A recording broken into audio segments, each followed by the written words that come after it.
আম, সিমি পায়েস, সন্দেশ, ঘুগনি, লুচি, সিমি পায়েস করা হয়েছে, যে ঘুগনি ষষ্ঠীর।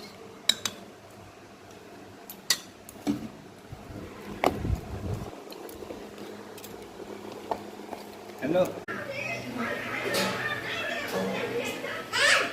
কি করবো হ্যাঁ কি করবো সবজি